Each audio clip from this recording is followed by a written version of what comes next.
Hey, what's up everyone? Eric Rossi, the guy with the eye here, and I wanted to tackle something that I think is a pretty decent story, and it is Samyang, or Rokinon and Bauer, have created their first autofocusing lenses. If you haven't heard of them before, they've really just been manual lenses, but they've been super affordable.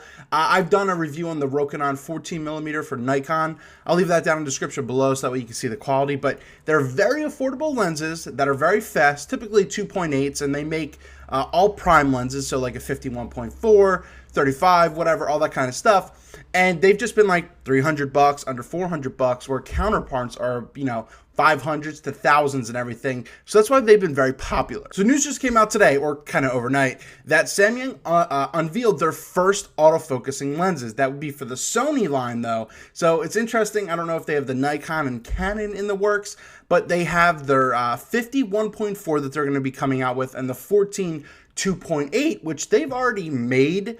But, they're specifically targeting the mirrorless market, and they're kind of smart because that's one of the biggest markets out there right now, and it's growing, and it's going to be a success, all depending on something. So what do you get here? And it's, look right here. This is exactly what you're getting. You're getting the 51.4 here, and this is with a little bit of the bulbous, the 14mm f2.8. So it's only, they said in their press release that it's targeted mainly just for full frame E cameras. So, but you can still use it on your Sony a6000, your 5100, your a6300 line.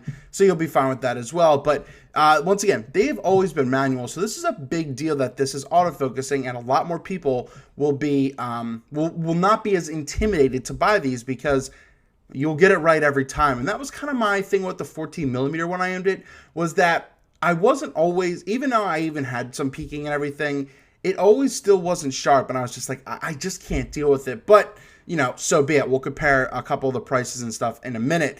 So once again, 14mm review, check that out down below. But it's going to have all internal focusing, which is really cool, so you won't see anything moving, in and out. It'll have a 67mm thread. I don't know if the 14mm here will have that, because of it, the bulbous kind of end on that, and it was kind of the same design as they currently have, so it just looks like it's really obviously Sonified with their colors here, so keep that in mind. And they will be all metal, which will be fantastic. So they're going to have a little bit of weight to them. They're not going to feel cheap. And even the ones that are out right now, they don't really even feel that cheap. But the one problem with this is that Samyang did not release a price yet, and that won't be available until July. And, so I don't know if that's going to be the issue here, but they will be on display, as it says down here, at the photo imaging show in Seoul, South Korea. So these lenses need to be around $500 or less if they really want to stay in the market, because you can get a Canon 51.4 for like $400, $500 and stuff like that. So they need to be at a good price. So let's look at what's currently out there. I'm just looking at B&H. So you have the Rokinon 14mm. This is the one I owned, and it's, once again, it's $319, used $240. So that's why people, it's super affordable. Then we go to the so here's the Rokinon for the Sony, specifically, since it's that. Do they have any used? No, not yet, but $340 specifically for Sony.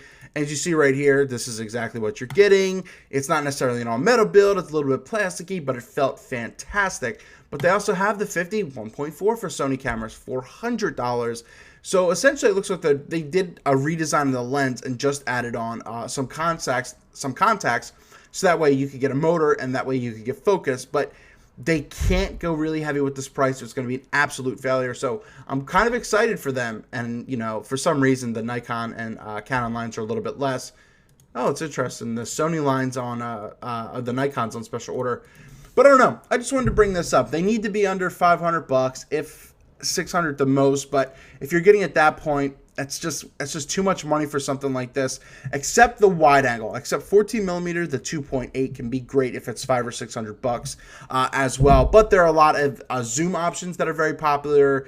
The Tokina line of zoom lenses for wide angles for full frame are fantastic. They can adapt to Sony. But it's interesting that this is Sony first. It'll find its way into Nikon and Canon, I'm sure, soon, shortly after. And it's probably going to be a test run. If not, I think they're going to limit their market. But all depending on the price, this could be a home run. And if it's like $400 for an autofocusing lens, I'm going to lose my shit, because that would just blow me away price-wise. So let me know your thoughts down below in the comments. Is this something that you would look into more now that it would actually be autofocusing? And I'll even tell you, the image quality is pretty great for what it is and for the price on full frame, because I even tested the 14mm on full frame, so it's pretty good.